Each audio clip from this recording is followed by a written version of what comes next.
gentlemen, we said we had some very important announcements for you, and we'd like to make them now. Tony Williamson, what a powerful speaker.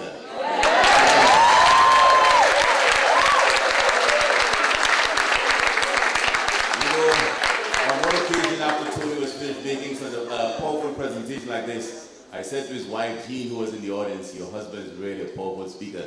She said, Tommy, that's great, but he wasn't always like that. I said, what do you mean? She said, on our first date, I had to slap his face 3 times. I said, what happened? He was fresh with you? She says, no, I thought the boy was dead. You know? But he has really come a long way. You've come a long way, baby. You know, Tony talked about forgiveness. And Cecil Frederick talked about forgiveness. Some people thought he had AIDS, but he had cancer. I don't know if you forgive those people who thought he had AIDS. Courtney Kazembe talked about forgiveness. Alvin Day talked about forgiveness. And you know, forgiveness is a very powerful thing. Some time ago, a preacher was talking in his church. He was preaching about forgiveness. And after he had spoken for about 15 minutes, he says, let me see the hands of those who are really willing to forgive their enemies. And about half the congregation put up their hands. He says, obviously, you don't understand the power of forgiveness, because even Jesus says, forgive, you know, in forgiveness, in the Lord's Prayer, he talks about forgiveness. So he preached another 10 minutes, he says, now let me see the hands of those who are willing to forgive their enemies. And everybody put their hands up except the little old lady at the back of the room. And he said, hey, lady, why aren't you willing to forgive your enemies? He says, because I have no enemies.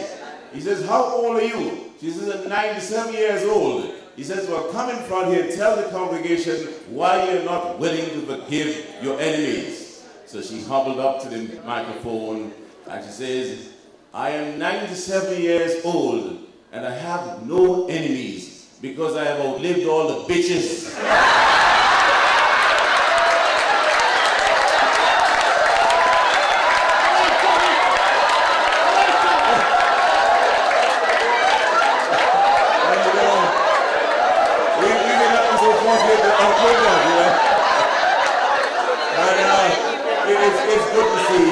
It's good to see so many people here today. And Philip Reed, a former General Secretary of CALU, is out here. Let's give Philip Reed a big round of applause. And, you know, I had the privilege of directing 4 congresses in the past. You know, Tony spoke at most of these congresses. We had a great time. But, you know, I haven't been down to many of the congresses down in the Eastern Caribbean. And, you know, on Sunday night, somebody saw me and said, Tommy James! I said, yes. He says, I said, it was at the function here, we had a beautiful function. I said, how did you recognize me? He says, man, I never forget a suit. You know, so,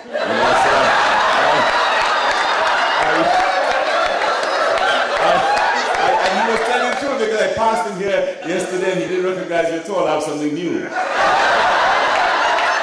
You know, Tony talked about Viagra. And, you know, Professor Errol Morrison said, you know, he's a very distinguished professor in the country. And he said that, you know, it's great that they've brought about Viagra. But he says, you know, a lot of research is being done on Viagra, but very little on Alzheimer's disease. And he says, why is he walking around with the effects of Viagra, not knowing what to do with it? Well,